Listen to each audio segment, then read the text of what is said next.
Hi, I'm Nancy Friedman, the telephone doctor. Our programs have helped millions of people all over the world, and some of our best ideas for new training programs come from our clients. And lately, we've been hearing, "Hey Nancy, do something for sales." Well, that's what you're going to see today. These techniques are for both inbound and outbound calls. Use them and see the difference.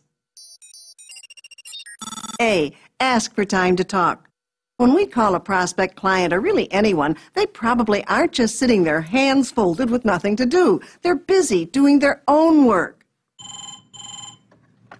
Good afternoon, operations. This is Ron Goodman. Ron, this is Jeremy Miller with First Gigantic Bank. You caught me at a real bad time. Why do so many salespeople just barge in as though the called party was saying, "Gee, it's so quiet today. I wish someone would call to sell me something." Do you want to stand out from the rest? It's easy. Ask for time to talk. Yes, ask for time to talk. Here are a couple ways to do it. Hi, Ron. This is Jeremy Miller with First Gigantic Bank. Do you have a quick moment for me? Hi, Jeremy. Sure. For those who are afraid to give up control of the conversation, use this. Hi, Ron. This is Jeremy Miller from First Gigantic Bank. If I've caught you at a bad time, please let me know. Oh, no. This is fine. What's up? Asking for time to talk works more often than not. Let's face it, nothing works 100% of the time, but asking for time to talk will separate you from all those people who just barge in without asking. By the way, in some cases, the prospect or customer won't have time to talk. Then simply ask for a better time to talk. You make an appointment to call back at another time. B, benefits. Do you know the difference between features and benefits? And maybe you think they're the same thing. Well, they're not. There's a big difference, and it's an important one. Here's the definition. Feature, a distinction or noticeable quality. Something offered as a special attraction. And the definition of benefits?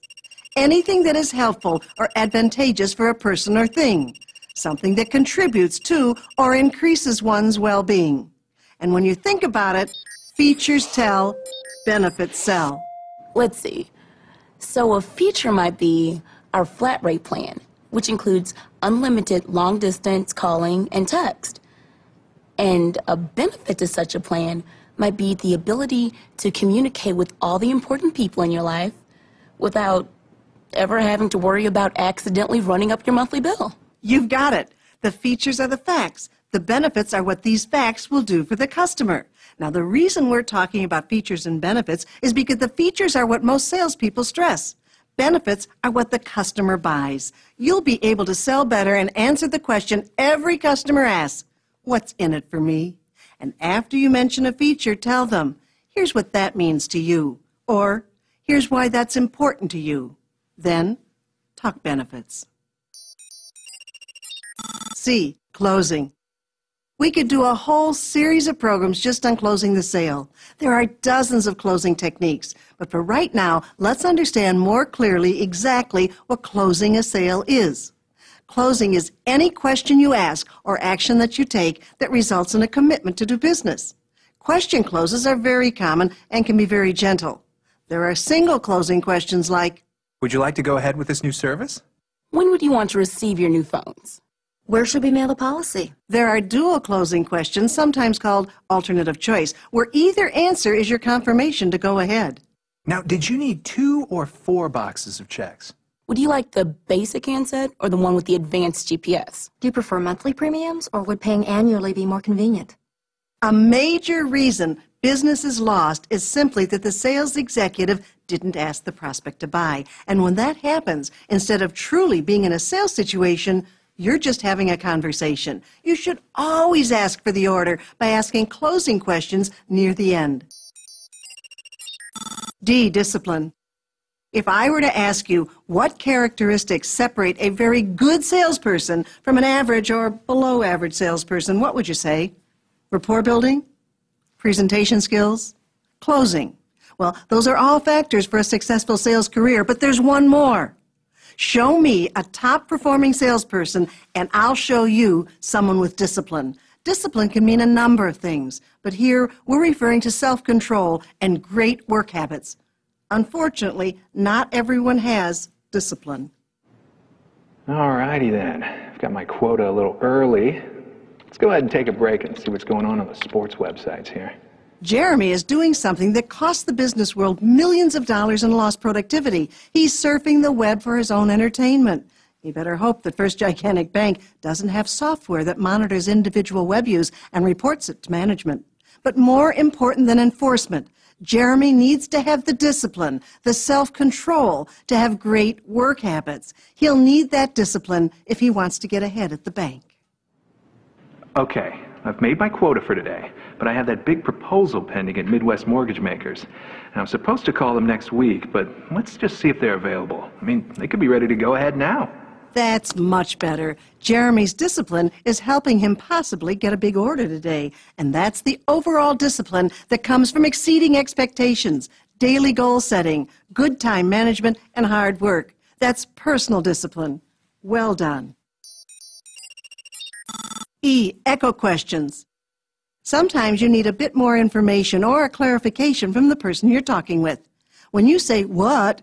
or "What do you mean?" those words can be construed as threatening. Here's a much smoother technique. We call it the echo question. Now, it's also been called mirroring, reflecting, or parroting. It works like this. You repeat the last few words the other person said to you, convert it to a question by slightly raising your voice at the end of the question. Then pause and wait for more information. Let's watch it work. Go ahead and send the sample, but I need it shipped overnight. You'll need it shipped overnight? Right. Our production manager wants to get going on this project right away. Did you see how smooth, how non-confrontational that was, and how much more information she got? Let's watch another one. There are some real problems with the policy you just sent me. Problems with the policy we sent you? Yeah, it doesn't say anything about covering our little storage building. And The echo question has you echo back the words the caller just used as a question. You'll get more information in a very smooth way. F. 4 killer words. How would you like it if every time you made a sales call, you had to first sound a horn to alert the prospect? Hi, Ron. Selling is enough of a challenge without needing to alert your prospect that a sales call's coming. There are 4 words used in a phone conversation that look innocent but can reduce effectiveness, especially on first-time calls. What are those 4 words? Remember now, I told you they look innocent. Hi, how are you? Okay, what are you selling? That's right. On any first-time call, those words scream out. I want to sell you something. Why are they ineffective? Well, reason 1, the salesperson doesn't really care how you are. It's insincere, it's social noise. And reason 2, and probably the most important, you risk surrendering control of that conversation at a critically early stage. So instead of, Hi, how are you? Oh, I'm so glad you asked. My arthritis is acting up, my mother-in-law just wrecked my car, and my goldfish has a fungus. try this instead. Hi, Vanessa. Nice to meet you by phone. Hi, Tony. I'm glad we have a chance to talk for a moment. I appreciate you taking a few minutes to chat with me.